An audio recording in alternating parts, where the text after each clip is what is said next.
going to talk today about agroforestry. And sort of, I started shifting my farm over to an agroforest model around the time of the pandemic. So it's still quite a young thing, and there's a whole lot that's still very much establishing, but there's, even in that that period of time, a lot of successes, a lot of mistakes, and hopefully you can learn from those if you're thinking about agroforestry in some way. I guess one thing I want to know is in terms of people's interests, who here is a homesteader on that level, and is more along the lines of orchard, food forest side of things. Is that you? And that's you? Yeah. And for anyone here, is anyone here? I know, Ben, you and I talked earlier in terms of your interests. Andrew, you kind of have your homestead set up and planted. Yeah. Working on it. All right. And for yourself, what's your interest today? I just really like agroforestry. Seems like a good talk. And then also exactly, probably planting some chestnuts in the property. So I was kind of curious whether or not, I was curious which ones you were using, what your success rate was, and just kind of that whole general kind of deal. Cool. Cool. So I threw together a presentation last night. We'll see how it goes. Like I said, I started off doing mixed veggie production. This was back in 2016 here. I got into permaculture through a friend, Adam Brock, and then that led me to teach kids at the Brooklyn Botanic Garden, which led me to living at a Buddhist retreat center in California, and growing food for the kitchen there, which led to working at the Permaculture Skills Center in Sebastopol. And my part of, I think a seed of inspiration was attending a intensive with Eric Toensmeyer out there, who wrote the Edible Forest Garden books, which to me, as far as permaculture books, peak. In addition to veggies, the other thing that I've produced, I do about 1 acre to 2 acres of strawberries a year, you pick and wholesale. And that is something that I continue to do and will continue to do until the trees grow up and say there's not enough room for this. But in terms of the agroforestry, hold on. Oh no, skipping ahead. Hold on, I'll slow down a little bit. So as far as agroforestry, one thing I would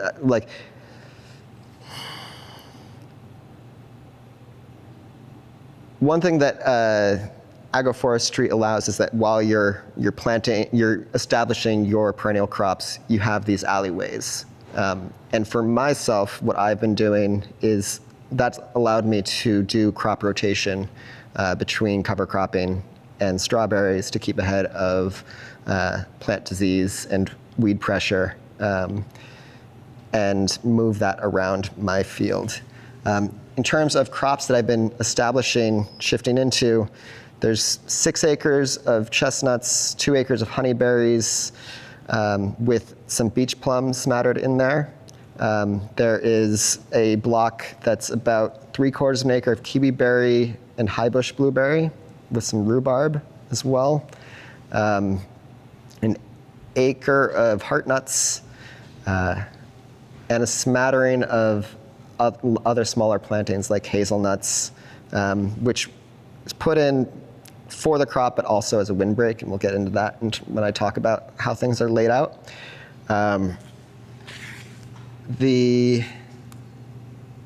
As well as fall-bearing raspberries and black raspberries, thornless in both cases, because I do not have any interest in farming with thorns.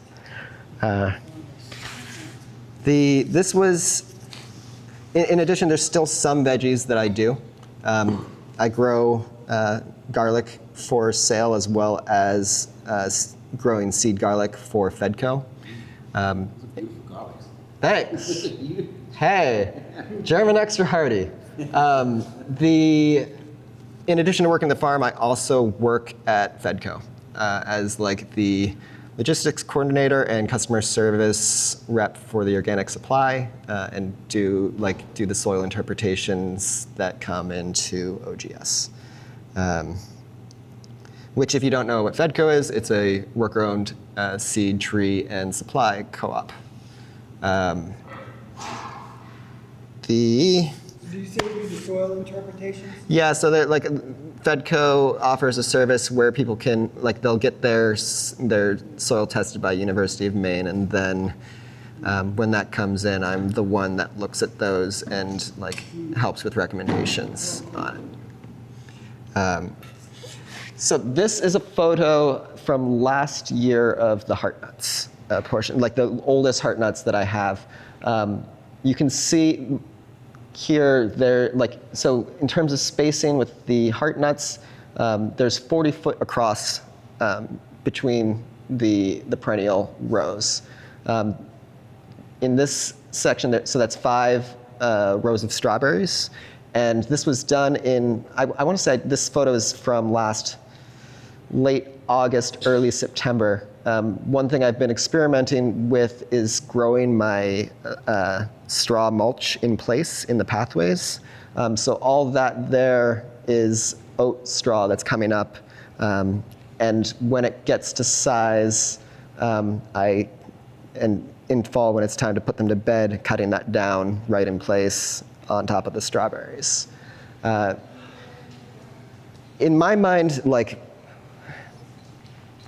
the main difference that I see between,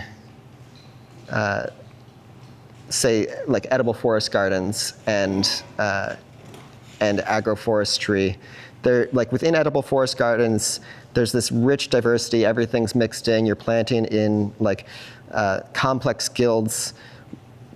With agroforestry, it's a lesser diversity, more controlled, and geared much more towards the thought of commercial agriculture, where you're looking for the harvest efficiencies that come with things like straight lines, because there are things that are made easier with equipment, and in terms of when I have U-pickers come, if I was sending them out into a field and telling them to pick the honeyberries that are ripe, to have them go into a food forest would be a big challenge.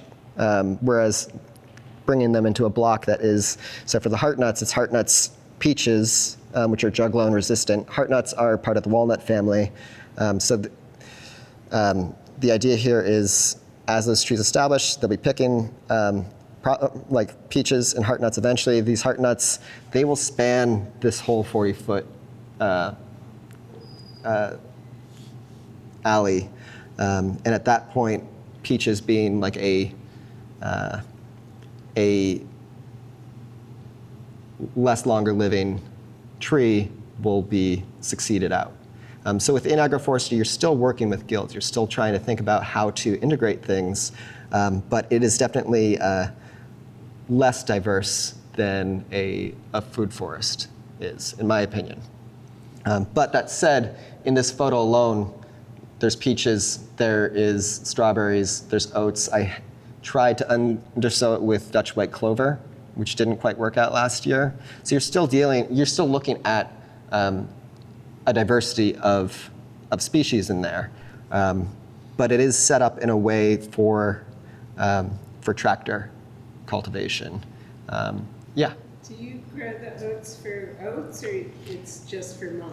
I grow it for the mulch. In this case, so I plant it as a cover crop to pull up nutrients and create biomass, organic matter in the lead up to winter, so that those nutrients, when winter comes, don't just leach out of the soil.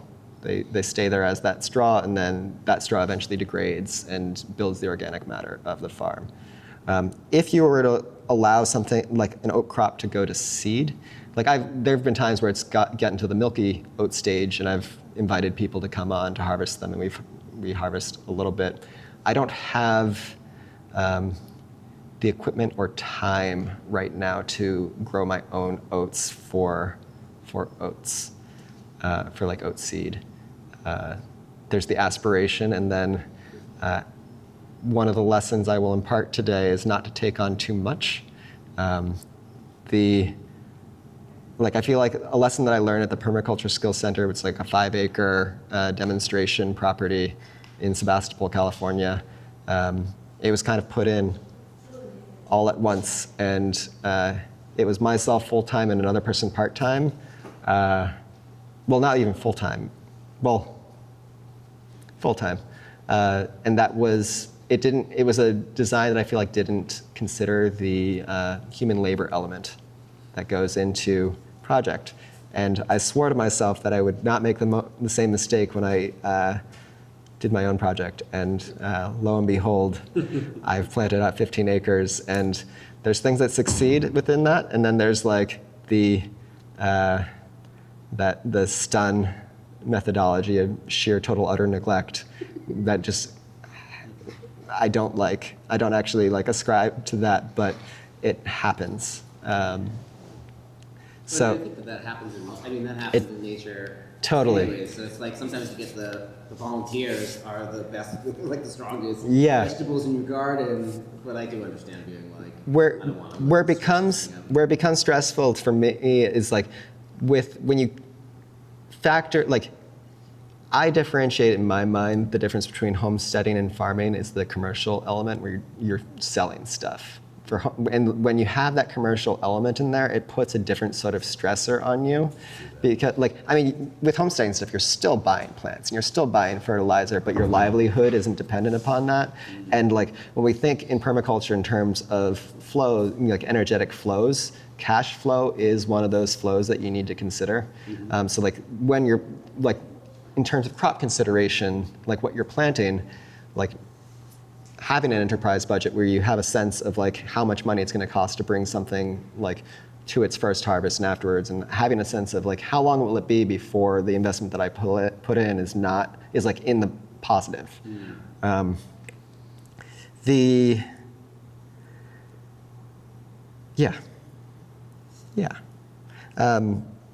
Moving on. More photos of the farm. The one on the left is the honeyberries when they were first planted with all these little tree tubes to keep the voles away, which is the other lesson I'll impart. You want tree tubes. Don't not do tree tubes. The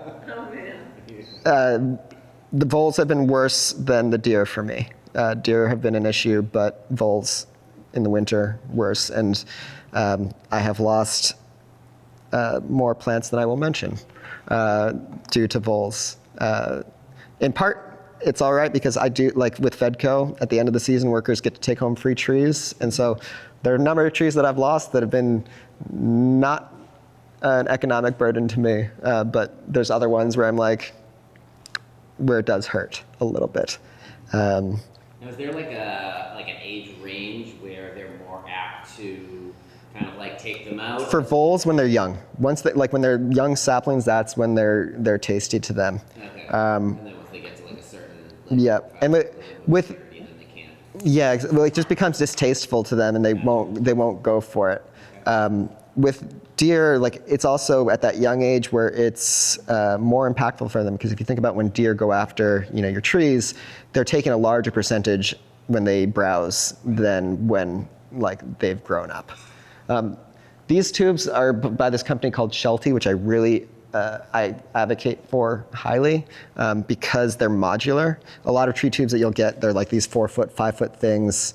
You don't need that all at once. These ones, I want to say they're 18 inches, 15 to 18 inches, and you can just stack them up as they grow, or they're modular, so you can do outwards. So like with your berry bushes, you can grow it out that way and just stake it in.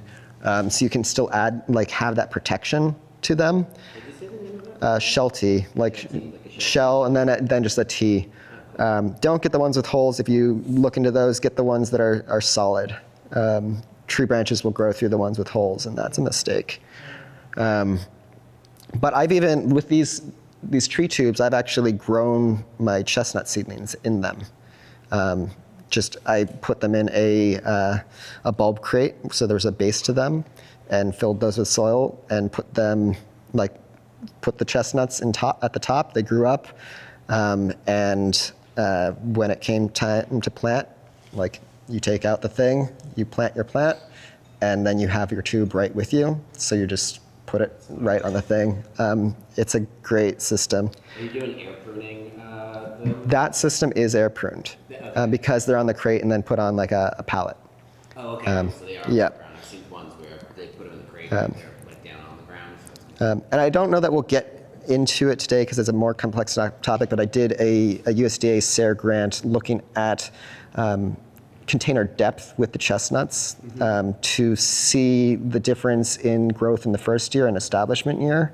And like the sweet spot for soil was like the 15-inch range. The tallest I did was 24-inch, where I was trying to have it not be air pruned. 15 is depth pot. Depth of soil, yeah.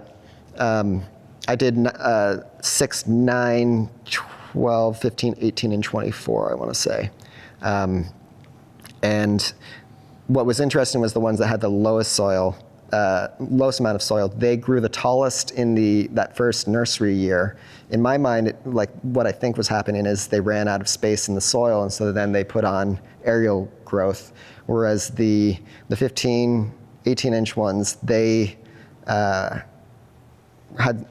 more moderate growth aerially that first year, but when they went out to the field, they were much more robust. And there's with SARE grants, you had to publish reports. So if you're interested in that, I can link you to that report. People heard of tree tubes made of bottles. No. Plastic bottles. Shauna has these all over her properties. If you can get little cylinder-shaped water bottles or something like, I pictured ginger ale or something, they're clear. You just cut the bottle and top off, and they stack really nicely up a pole. Oh, interesting. Yeah, so if you've got hundreds of those, you can find. It's good repurpose too, yeah. Yeah. The person Andrew's speaking of is Shauna Hansen, who runs Three Streams Farm in Monroe, or is in Belfast, Belmont, or Belfast. And she raises goats and does like old school pollarding work, feeding her goats from the woods, and has been doing it for years and years. It's SARE grants and studies, worldwide studies, and wildland blueberries also. It's a co-op, so that's relevant here. It's a workers' co-op. It's Belfast Blueberry.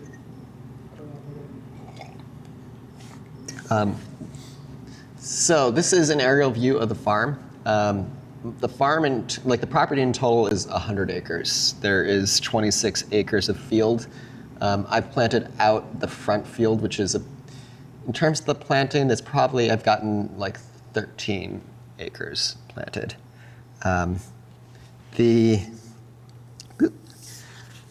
Is that easy enough to read from this distance or no?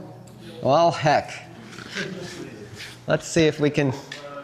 I don't know if I can. So, this here is chestnuts. I've got a little bit of pawpaw mixed in over here and some mulberries over here that are like interplanted. I have not done it yet, but my plan is to coppice the mulberries. And whether or not that will be a crop or a trap crop for the birds that go after strawberries and the other berries remains to be seen. There's heartnut peach. There's up above, I have some bart nuts that I planted as well. Blueberry, kiwi, rhubarb, and like a smattering of other things. There's 2 rows of hazelnuts. That is planted in part, for the crop, but as well, the wind, observationally, is always coming in across. And this is sort of this ridge where planting that out, the idea for that is a windbreak, to really cut down the wind beyond it, and trying to create those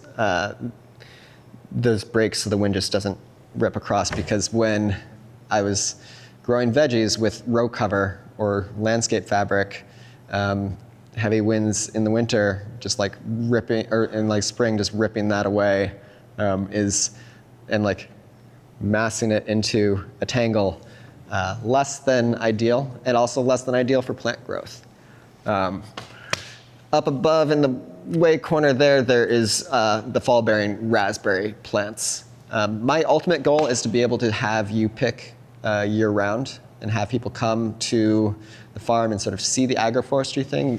That's like my long goal to get back towards education and like activism in a way of being able to have a demonstration site that shows permaculture and agroforestry as like a successful economic model.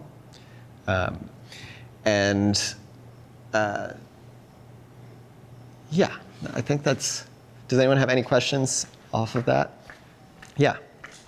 It starts with an M? No, Julia? Yeah. Okay.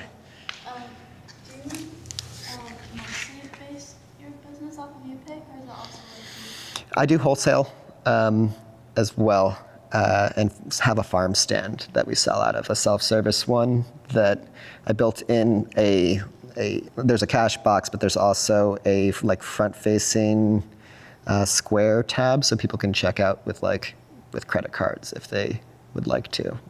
one of these things I feel like you never see in wholesale, like honeyberry, kiwiberry? Yeah, it's definitely like there's atypical crops, and like in terms of crop choices, there's ones that I'm like, I feel confident I'll be able to market. Like the honeyberries, we had our first year this year, and I sold out completely, without trying. And even I was telling, I think it might have just been Andrew who I mentioned it to, or maybe Ben was there at lunch, but even the B grade, I had an arrangement with Iger's Den that's nearby. It's a meadery. So as we were harvesting, any B grade that came about from the harvest was frozen and then brought over there. So I had no, in this, aside from some stuff that fell on the ground, actually even there was no waste, I'll say. We'll keep it at that. This is a screenshot from Google Earth, and for me as a tool, if you're thinking about planning, whether it's an agroforest thing or your homestead, really powerful tool for record, as an observational journal. So you can, all of those, that is the length of the rows. You can figure out acreage. The next few slides are going to be all just Google Earth overlays. I was able to get the topography of the property, which is what you see here. I'll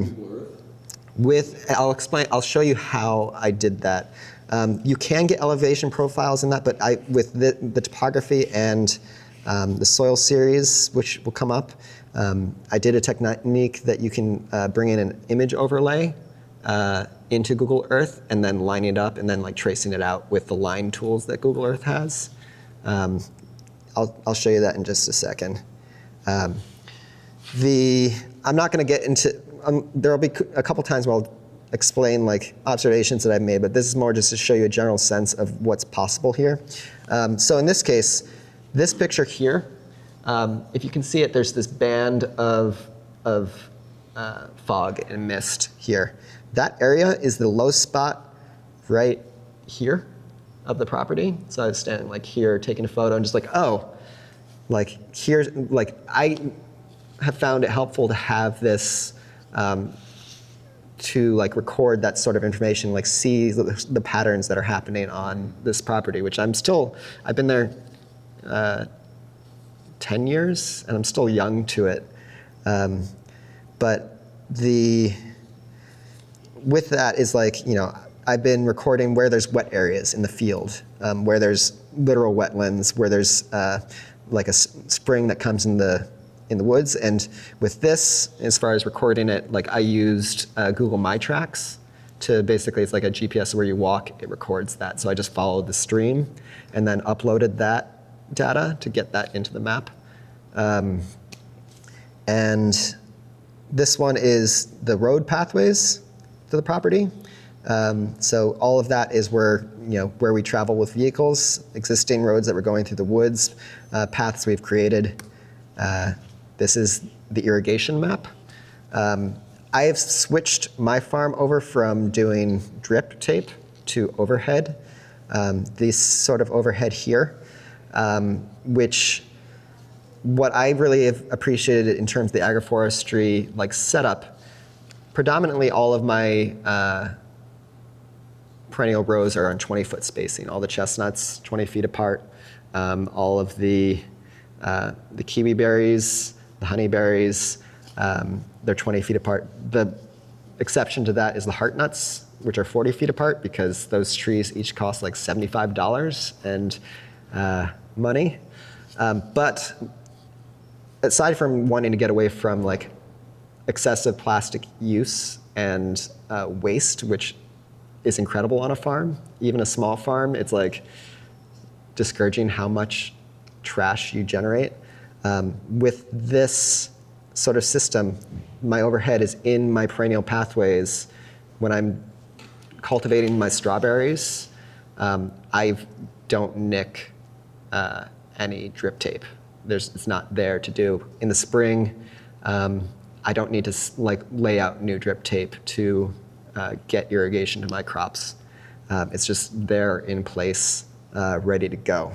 So it's probably more expensive, but you can reuse it a lot more. It is a little upfront investment, and there's time to put it in place. I bought these off of Alibaba, which is like the Amazon of Chinese warehouses, and what should have cost like something like $12,000 cost me $2,000.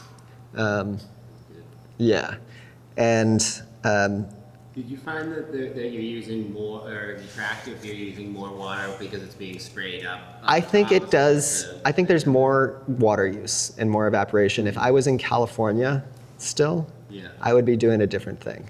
Right, okay. Which isn't to say we don't need to worry about water here, but It's not as near as dire. not near as dire, and it's one of those compromises in terms of the use. The spray on this particular one it's like 21 foot diameter, and so by putting it in those rows, it's casting not just out to the perennials, but when I have the strawberries there, it's also hitting the strawberries. This is from the USDA's Soil Web Survey, which is a great tool for properties. Basically, the entire US has been mapped for soil types, and you can enter in your address and pull up the soil map for your property to get information about what soils you have available, or not available, that are on your property. And so this gets into your question, Ben, about how I did this. So this here is what the website for the Soil Web Survey looks like. You select in this tab, you write your address and then select an area of interest, and you click over to the soil map, and it gives you, for the area that you selected, what those soil types are. It gives you out a percentage, and if you click on these, it'll give you information about each soil type. It tells you the percentage, obviously, number of acres, and then I took a screenshot of that with the computer and brought an image overlay into Google Earth. It's just up in the settings thing, and then make it the size to line it up with landforms. For this one, I was looking up in this corner of the pond that's adjacent to us to make sure that it was lined up, and then it's just a matter of taking the time to trace it with the tools that are in Google Earth, label it, and then you just have it there to be able to look at. What was the name of that website that you got the soil? USDA Soil Web Survey. That's just web survey. Okay. Yeah, and it's like a clunky 2000s website, but has great information. I'm not gonna like dig into it, but this is just clicking on one of the primary one at my property. And so it gives you like all sorts of information in terms of like what the bedrock is, the like annual rainfall, historical use, the different level of horizons. It gives you a sense, like it tells you sort of the slope, hydraulic capacity. There's also, if you can get more information if you take that soil series and you type in like Lyman soil series in an internet search. You'll get, what I found most helpful there was looking at the use in vegetation information, because that gives you historical data of like what this soil is used for human use. So if you don't have your property yet, or you're trying to like figure out where on your property would be the best to start a food forest, say, you can use that sort of information to work in your favor. It works. It's harder if you live in a suburban area where there's also a history of humans trucking in soil, because that's where it becomes a little bit muddier, a little muddier. Did you find that you had the same amount of topsoil that it said you had? So far, yeah. I've done this in some farms and It's half of it's gone. there's definitely like there are definitely a couple areas on like in the field, the front field, where there's exposed like bedrock right on the surface. I'd be curious to know how often they update, how much that's updated. You know, because it's like if they did it 5 years ago or 10 years ago. No, then- they did it It's way 70 years ago. yeah. Right, yeah. Or two things, the work And what I find interesting looking at these sort of maps of the soil series is oftentimes, and I used this when I was looking at properties, because real estate agents don't know about, like, if you're interested in land, like you need to do your own search. But it's often the case that you'll see like fields are just naturally, like existing farm fields are already in the place where the soil is good, and they avoid the places where where it's wet. So getting here, obviously you can get lost in this sort of data, and like, but there are patterns that you can draw out. Like looking at this one with the soil series and the water, I've observed, there's places where the wet spots, how they correspond to like where water is collecting, and then matching that with the topographical data. One thing that it's more of a long-term project, but this area here is this low area where this part, I don't know, you can sort of see the mouse. That spot of this field is always wet. And there's it's always wet here. There's a low spot here that I have the idea, the vehicle path is here, but to berm that up and to berm up here and be able to have like a 2 3/4 acre pond for the farm in that spot. So, there's that the often forgotten permaculture thing of observe your property and be with it. This is one way of doing it, but it's also a way of recording that and being able to look at that post fact. Yeah. It's so important to record it too, because you think you know your property so well, and then it changes so much. If you cut a tree down, then everything is so Totally. different. And Nice to map it. I don't have a slide of this, but I also have all of the the cultivars that are planted. So individual ones. Julie and I were talking at lunch about starting veggie seedlings, and you forget what the label is, and you're like, oh, it's a squash, or it's it's an apple. That this has been a great resource for that too. You're like, what was this row that there's been big, this year as I was harvesting the honeyberries, it's my first real year getting a sense of the different varieties and looking at the characteristics of them and figuring out which ones I like, that if I'm going to be expanding upon that, which ones I want to run with. Honeyberries. Currently I'm doing another USDA SARE grant. This one is based around creating a trellis netting system for them to keep the birds away. I can sing the praises of honeyberries for a really long time. I think they are a phenomenal crop. They can take their flowers can take frosts down to 20 degrees, or temperatures down to 20 degrees. So like the danger of a frost kill on the harvest is not there, or like very slim, we'll say. They harvest earlier than blueberries. You can shake them off of the plant, and they will just, like, you can put like a kiddie pool underneath them and just shake them, and the ripe ones fall down, so you like don't need to harvest each individual one. A big con is that they will turn blue on the plants well before they're actually ripe for human consumption, and it takes about 3 weeks for them to ripen. So I have not had a harvest off of them until this year because of cedar waxwings, which love my farm. Does everyone know what cedar waxwings are? No. Oh my gosh. They're the most beautiful bird you'll ever see. I have a big love-hate relationship with these birds. They fly in flocks. Here, we'll do this. Yeah. They fly in flocks, and they just move, and they will mob any berry that you can imagine. One of my worries in terms of my agroforest setup is I'm essentially creating bridge crops, where the birds, like, they're like, oh, it's strawberry season? Oh, and now it's like honeyberry season. Oh, and you got like like raspberries and blackberries and like this to that. With no issue with the hazelnuts. I haven't experienced rodent issues with them yet. Japanese beetles have been going after the leaves this year. And hold on, I gotta find my presentation again.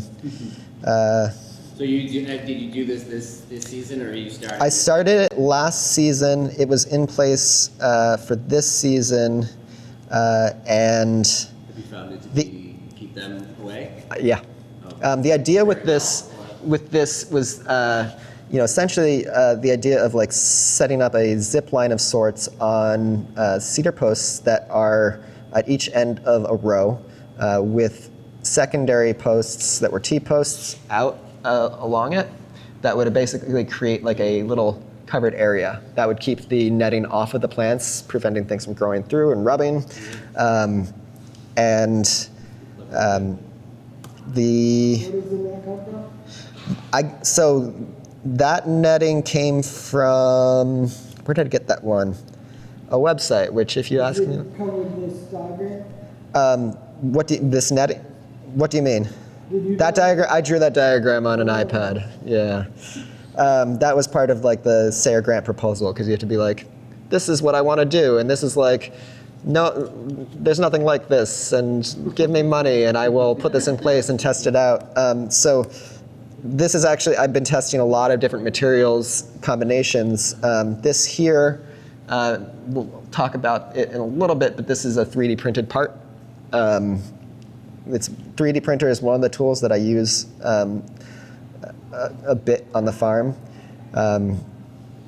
But this here, different photos of the system where each of these cedar posts, I want to say, are like, they were 15 foot cedar posts put in 3 foot into the ground, and with that, there's a guy wire that's going across and down to an anchor, and then strung up along that.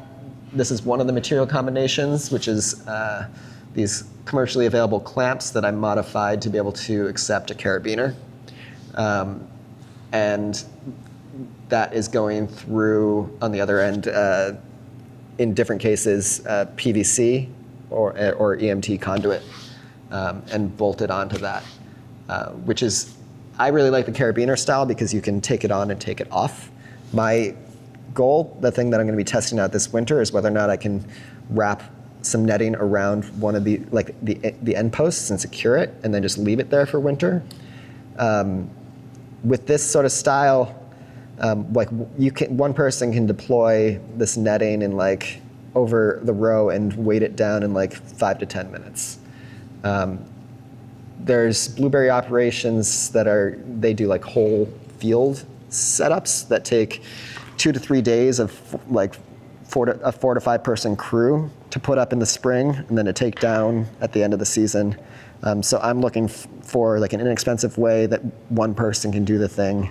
What if you could just get almost like a heavy tarp and use that almost like a jacket to then cover over the netting thing? when Yeah, it's yeah. There, so then your netting's not getting Like- exposed to the elements. I think that's a good idea, like keeping the UV off because there is Right, yeah. degradation for that. I do So like. just wrap that thing up around that, tie that up. I like that.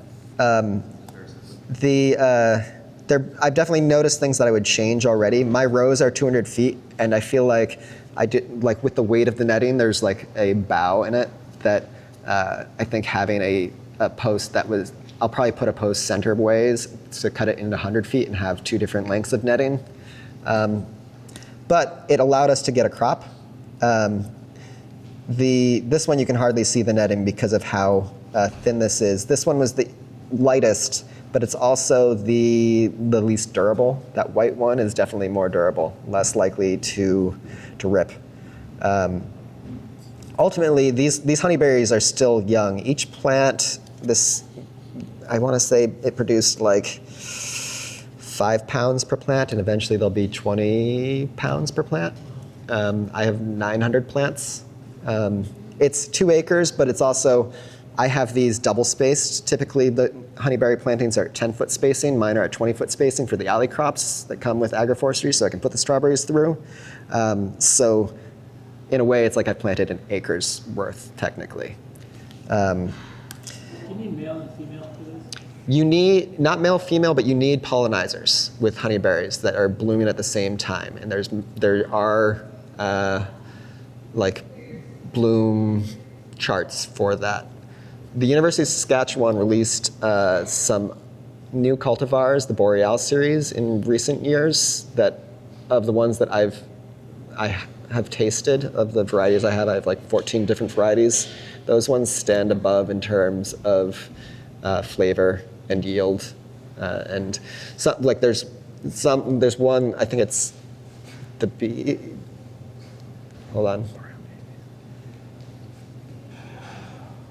I think it's the Beast one is softer in terms of its thing. So like picking it for fresh market, that's like you're still sort of hand picking, which still goes fast. Where there's, I'll have to look at my notes, but one that's like firmer. So like shaking it works really well for the harvest with minimal degradation to the berries.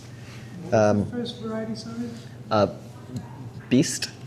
They went with 3 Bs. Boreal, Beauty, Beast. Aurora is like the old stock standard that's like highly prized, and it's like a 1-to-6 pollinizer ratio for that. Well, actually, I'll get to that after. So this is a neighbor who came and they wanted to do U-pick, and even though I wasn't doing U-pick officially yet, because I've been recording all of the yields for the SARE grant, they came and they picked. Sold some to an ice cream shop in Waterville, and they've made a blueberry chocolate chip ice cream, and they said that people have been really enjoying it. Which one? North Street Dairy. Yeah, I personally like a chocolate base, with honeyberries in them. The flavor, like honeyberries is a fruit. It's like got a much more like tangy, complex flavor than blueberries. They're fantastic. Fantastic. You're saying you like honeyberries better than blueberries?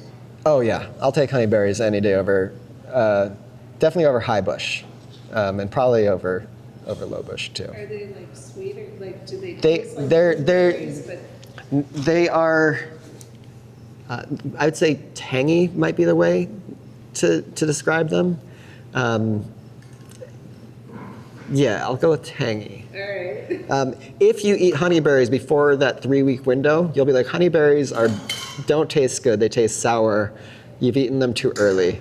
They need time to ripen, which is why that netting is critical. So like for a food forest, if you imagine trying to net each individual plant, that's a lot of work, whereas the idea of the agroforest, that's one of those moments where there's a benefit to doing agroforest with honeyberries because you have that very human, conventional human straight line to create a netting system like this. But you could do something like that on like a home scale where you just have, 5 or 6 plants in a row with your posts. You just want to make sure that you anchor them so that the way the netting doesn't cause them to bow in. Tools, lots of different tools in terms of like the farm. I have unfortunately become very reliant on the tractor, which came to a head when my tractor broke back in June, and I haven't had it until 3 days ago. Is it just you doing most of the manual labor here, or do you have? Yeah, and I have one worker this year, and my partner does part-time, but she has back issues and can't do manual labor, except for this machine here. This is a picking assistant that we use for so many things. It is a solar-powered harvester that you lay down in like a massage table, and both your arms are dangling down, and you press a button with your foot, and it coasts over a strawberry row. We use it for weeding, for planting. When it's weeding, I'm having like my worker and myself, we're picking up larger rocks that then they're filling in areas that collect water on our pathways in the woods. So this is in the transport mode, but down here, you see the stick here? That actually swings around and it's like right by your arm. So mostly it just stays straight and you might need to make micro adjustments. But you can lay down on this thing and be weeding for 8-10 hours and get up and be fine. That's great.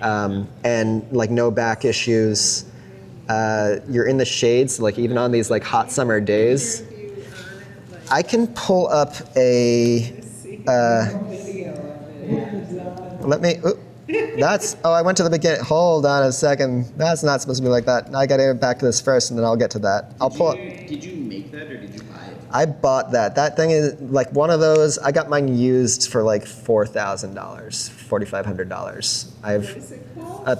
a picking assistant, PA 1600, which is also like the most human. It has like a Yeah. electronic motor that's slowly. Two motors on 2 of the wheels that when you press the button with your foot, it will crawl forward, and you can set how much it crawls forward. And then you never really have an issue with it not being like running out of charge or anything like that? Or? If it's cloudy and then you're working into the evening, yes. Eventually, the batteries are easy to replace. What I have had I will say, technologically challenged year. Besides the tractors, mice found a way to crawl into the controller boxes of 2 of my 3 that they chewed out the wires on. And so I went to go start picking strawberries this year and try to get the first one going, and it like wouldn't start. And then the second one I got, and the third one was like, nope. And then I like realized what happened, and I was able to solder the wires in on one, and was waiting for. I needed a capacitor for the other, but Before that's you go off yeah. Picture, is the drive right in the front? The drive is on this wheel here. Yeah. And then the back wheel here. And then this one is just a free-floating wheel. So as far as this tool goes too, with strawberry crops, the first year you plant them, you need to remove all the flowers, which if you imagine walking like 2 acres worth of strawberries and bending down for like 12,000 plants several times, this is lovely. The flip side of that is when you've designed your system around something that then breaks down. I borrowed Noah's tractor for a month or so because the part, right now we're dealing with supply issues caused by the tariffs, caused by everything going on, that this part that needed to come for my tractor was coming from Korea, and I'm sure that played something in the role of why it took so long to get that. And so, I mentioned that just because with any systems that we create, we need to plan in our redundancies. Like, we hope for the rain, but we plan for it to not be there. You hope that your tools will stay together so that they're working, but if they're not there, you have figuring out what you're going to do when it's not is critical. So there was definitely in these last months a lot more hand weeding that was done with those picking assistants. I'm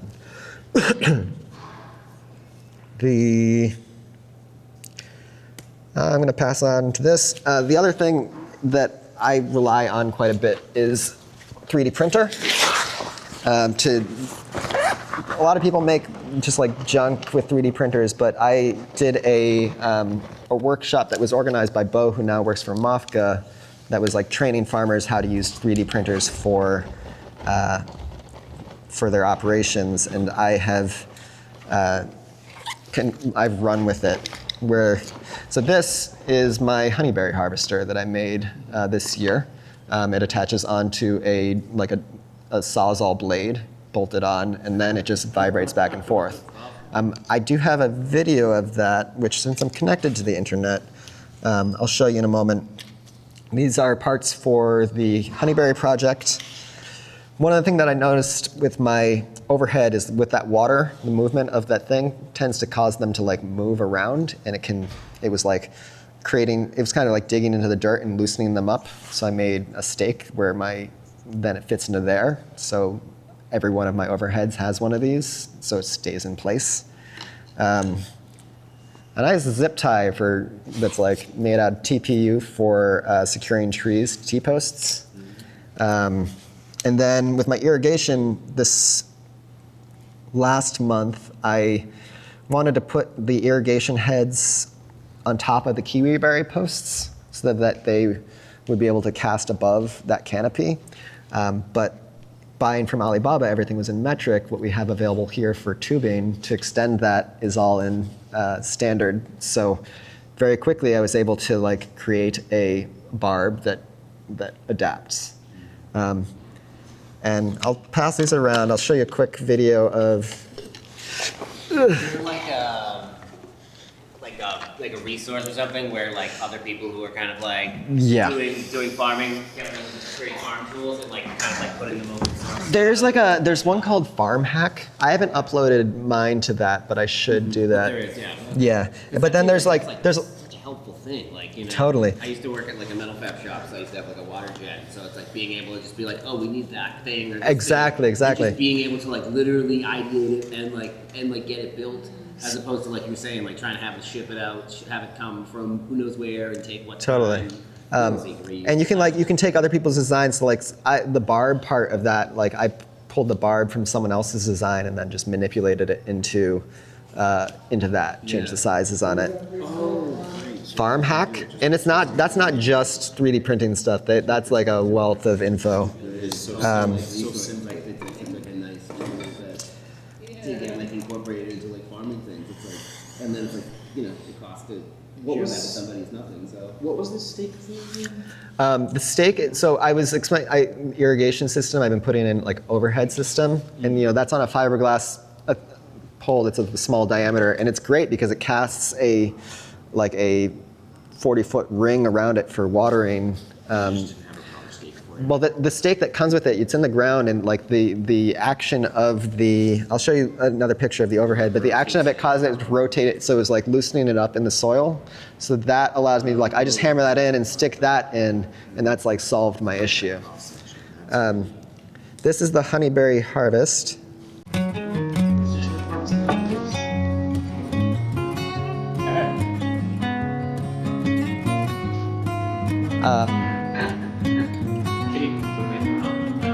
Super helpful.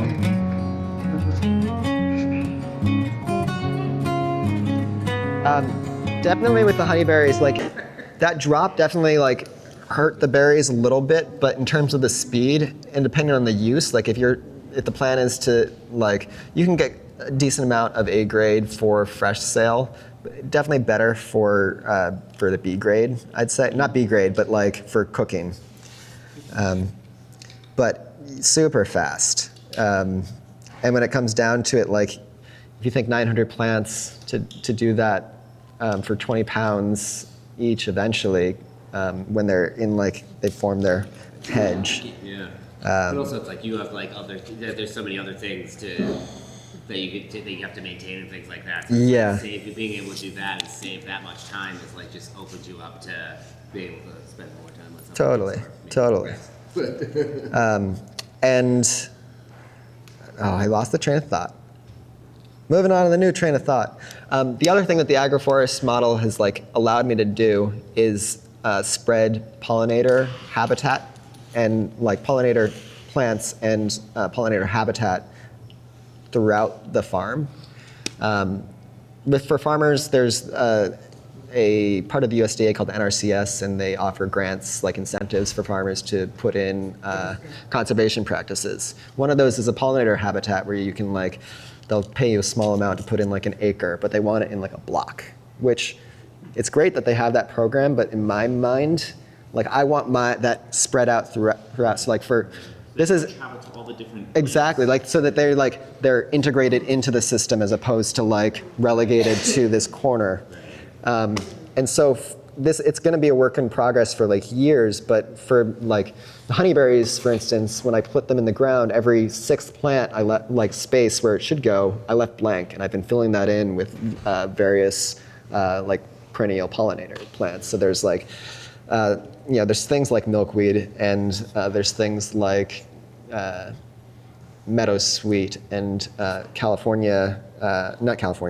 New Jersey tea, like black-eyed Susans, yarrow, lemon balm. Just like a lot has been coming from Fedco from my work there of getting free plants at the end of the season. But there's other things like the milkweed. This milkweed is a photo from the heartnut area. I was like harvesting, and that picking assistant head down, just like focused in, and then just suddenly I was like hit with this whiff of like floral scent, and I looked up, and it's like that's in that perennial pathway that has allowed that to like come up and flourish and be there without getting cultivated away by my tractor, which like I have misgivings about cultivation, and I'm still doing it to be able to like get my strawberry crop, but having this as a way of like including that diversity within the whole space. And I will continue to add those in beneath and around the perennials, the crop perennials. This is again just the picture of the heartnut area with those oats that I was mentioning planting. And for me, I got a new tool this year. It was just a sickle bar mower for the BCS. For when those oats have gotten tall, what I've been doing is been using a weed whacker, which is highly inefficient. And not like, it's a weed whacker with not a string trimmer. It's a different sort of attachment. But with this, now having the sickle bar, the idea, I've made my paths a little bit wider so it can accommodate that. So it'll just, essentially just walking down with a 30-inch blade that's sort of like, cuts back and forth, and we'll just cut it and lay it You can down. run it in one run. Run it and run, and versus I can do everything in like, less than a day. Right. Then You're not doing twisting back and forth. yeah, and if I wasn't here, I'd be planting that cover crop right now, which is probably tomorrow before I come back to do the biochar stuff. I also have various experiments. This is an experiment in the high tunnel with thornless blackberries. There's a trellising technique called rotating cross arm, where you trellis it up and then it's like on a system that can rotate down, and you can cover over that for the winter to provide them protection. What happens is in the spring, you leave it down for the lateral shoots to come up, and those flower and start to produce fruit, and you bring it up, and all your fruit is on one side. And if you have it oriented properly on the north side, you're not going to get sun scald to your berries. I will say with my hard season, I've not gotten to this. It is a mess in there. I'm showing you lots of pretty photos. There's also like, with any garden, with any farm, there are always the things that like are outside the frame. There are the chestnut trees that are eaten by voles that you didn't get the tube to and whatnot.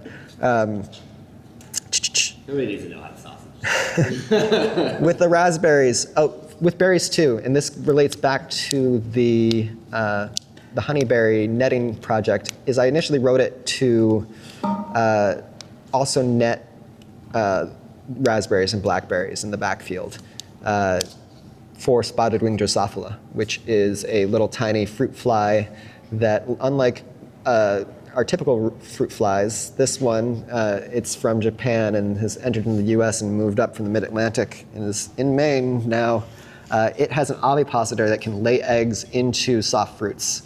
That's blueberries, it is raspberries, blackberries, they can do plums too, elderberries, and they lay eggs, and those eggs hatch out in the plant and basically liquefy it from the inside out. Honeyberries, early enough in the season that you don't need to worry about that. Juneberry and strawberries, all except the latest, for like the late variety, pretty safe from it. But when you get into raspberries and blackberries, currently there's like 2 organic approved pesticides that are like okay for it. And you know, we're going to set aside people's feelings about pesticides for now. I wanted to do the netting over the raspberries to just do a physical barrier using a form of net called Protect Net, which is a fine enough mesh to prevent airflow, like to prevent them from getting in, but it was just a sail. It didn't work for the project, which is a bummer, but also helpful because, you know, trying a thing out and realizing it doesn't work then is, again, like being able to share with people like, don't do this. It's not appropriate for it. With the bird netting, the air just flows right through, and you don't need to worry about it. Okay. Other experiments, well, there's mulberries there, but I've been experimenting with in-ground figs in the high tunnel too, as like a cordon step, and that's like getting back to the thing of taking on too many projects and getting stretched thin. Are those wine caps in the log? Or? No, the shiitake is in the logs, wine cap in hand. Yeah. Those ones look like they were good. Yeah, one of my mad scientist experiments that I almost got to succeed this year was I have a NRCS grant to mulch my honeyberries. They're giving me money to do that for 5 years, and it's not insubstantial, that grant. And I had the idea of like inoculating all those wood chips with wine caps. Yeah. Because why not? And I like inoculated an IBC totes worth of cold pasteurized straw and wood chips over the winter and put it in my garage, which is heated, and it did colonize it all, but then I took it outside too early, and it was in the sun.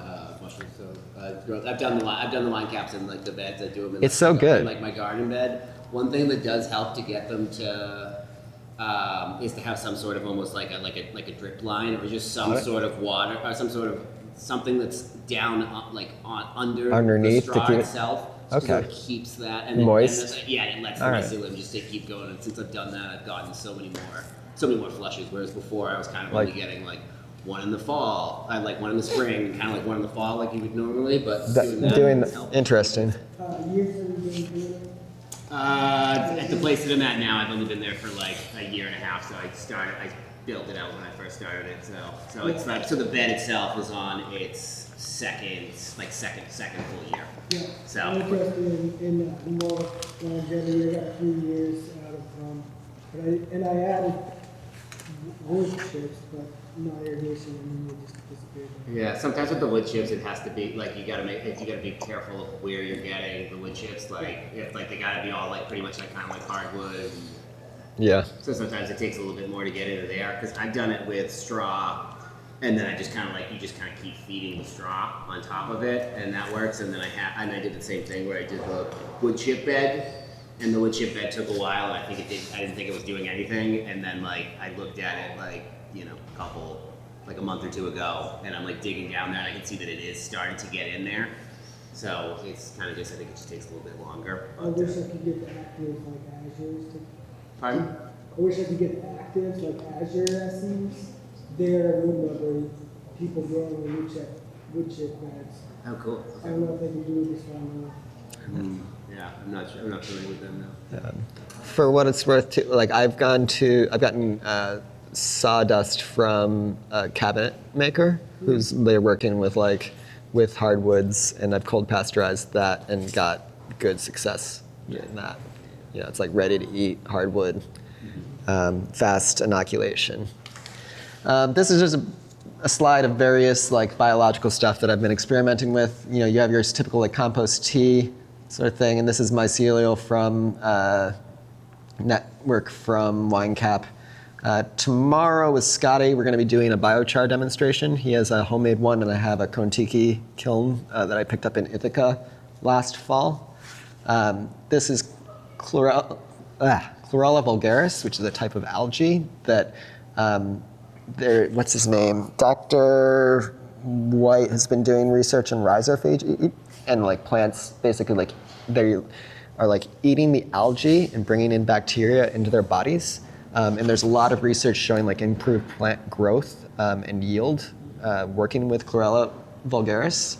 Mine is named Chlorella de Ville, and it's nice.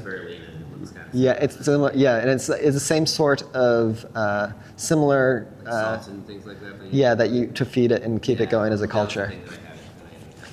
It's operating out before, I think. This is a finished handful of Johnson Sioux compost, which is like if you haven't come across Dr. Johnson's work on that, it's like really fascinating. It's a fungally based compost system that he's doing like academic research at an agricultural research station in New Mexico.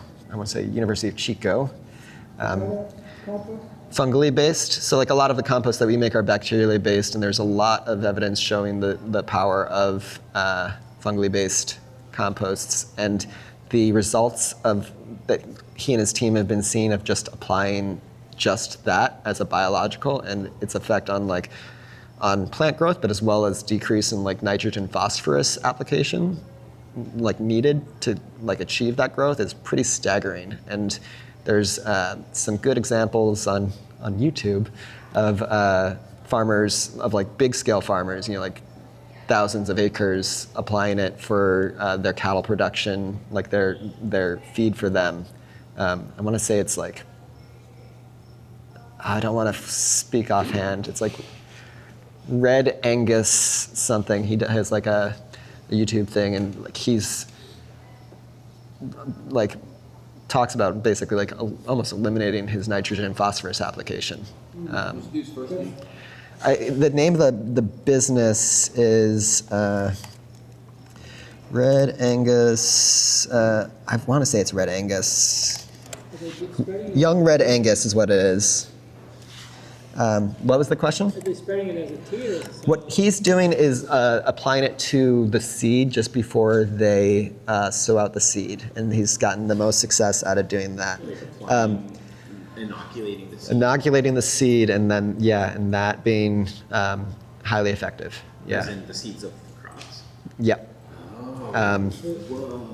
Because like even in like a teaspoon of like compost, it's like rife with fungus and bacteria, and it's like, so you're getting it, especially at that germination thing, which then the plants are like, they're feeding the microbes that are around them. So by getting it right at that germination period, you're getting it right at that point where they're You're like creating that symbiosis between the mycelium and the roots immediately. yeah.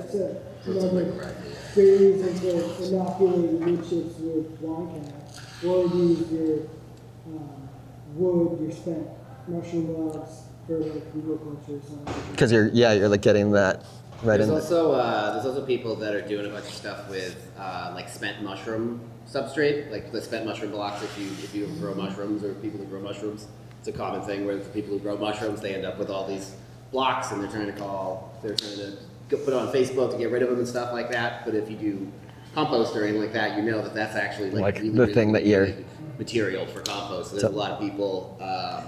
Don't know what the woman's name is. I was talking with her earlier this week, but she just did some study. She's doing some study in Kansas or something like that about that and testing like how much kind of like bioavailability they're getting out of that and how it's working a little bit better. So I mean, like she just came up with a study, but it's interesting. It's interesting stuff. Okay. Last thing in this slide is this, which is just a flow-through worm bin that I made out of just a one of those sturdy trash bags, and that's oh gosh. It's a flow-through, so you just like kind of scrape underneath, and the finished worm castings fall down to the hole that you cut out at the bottom. Mm-hmm. So like the system itself is only like up here. Yeah. But this looks. And what's really nice for us in the Northeast with a system like this is it's on wheels, so you can't leave your worm bin outside, but you can wheel it. Like I put it in my garage because my garage is heated, but you could bring it indoors and just like not have to like lift the heavy thing. Yeah. That's it. That's all I got for slides. Yeah. You were talking about National Resource Council Services grants that I just got one for forestry. I got a licensed forester To come and look at the. walk the property with Thanks. me and write a forest management plan. Yeah.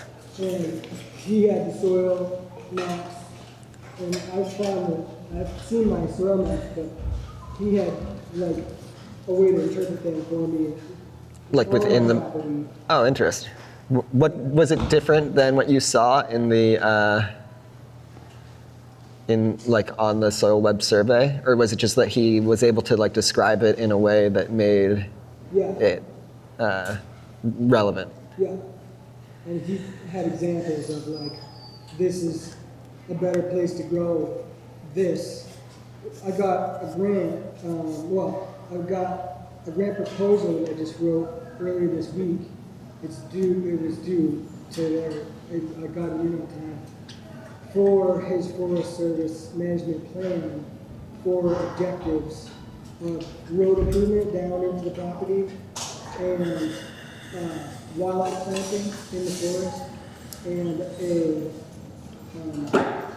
making habitat out of slash for wildlife and a gate at the top of the road. And it's possible I can get grant money for that. Yeah. Last thing I will bring up too, as far as a great resource, if like you're interested in exploring agroforestry further, the Savannah Institute published this book, Perennial Pathways. That is a fantastic resource, and they have it for free as a PDF. For some reason, I was looking for the actual link, and this should be the page that it's on. I have the PDF that if people are interested in that, and you could either write Savannah Institute, I'm sure they'd provide it, or you could write me and I can send that to you. But it's a great primer getting into detail on like what to consider for like a commercial agroforest farm. And this is that, am I recalling correctly, this is where you plant your perennial tree crops in a line and then you have the lanes between for like regenerative grazing? Whether it's like crops or animals, and we didn't talk about animals today. I do not have the mind space yet to integrate animals. I think it's like the goal is there eventually, but yeah, that's the exact idea with it. And you came in late, but for me, what I've been doing is mixing my alleys. It's strawberries. I rotate strawberries around with cover crop. Yeah, and what I would like to build towards is doing. Like I have like small contracts with Fedco for garlic, seed garlic, and I'd like to grow that so that I'm rotating between strawberries, cover crop, and garlic. Because garlic is one of those ones that I have been able to keep up with, whereas like I got out of veggie production largely because like, one, it's a crowded market in Maine for commercial stuff, but also just like the spring rat race where like you're trying to like create all these seedlings and getting them out on the ground at the same time. Like, I'm not interested in that anymore. Plus with the tree crops, it's like once they're going, at least They're there. Yeah, exactly. Year You're after not year. Constantly having to till up. I know I'm sure you're probably not tilling too much, but like, you know what I mean? Like it's not gonna waste away the soil as quickly. It's Yeah. gonna be able to kind of like reconstitute it. Plus, also once it gets to, once you're in year 10 or something like that, then they're just kind of passively kind of falling. But Yeah. it takes a while to get there. But Perennial pathways, do you find it's more efficient in straight lines or can you do it on contour? I think so. That was the thing. Like I think you could do it on contour. Like I think about the backfield that I have, where it's like there's not much planted there. It's used by my neighbor right now, still for hay. And I think about doing the contour planted, but I like the key line design for that area.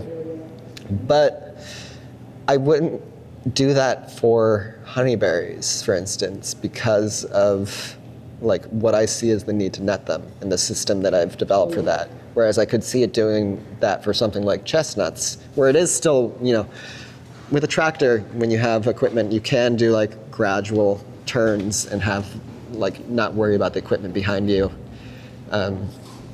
But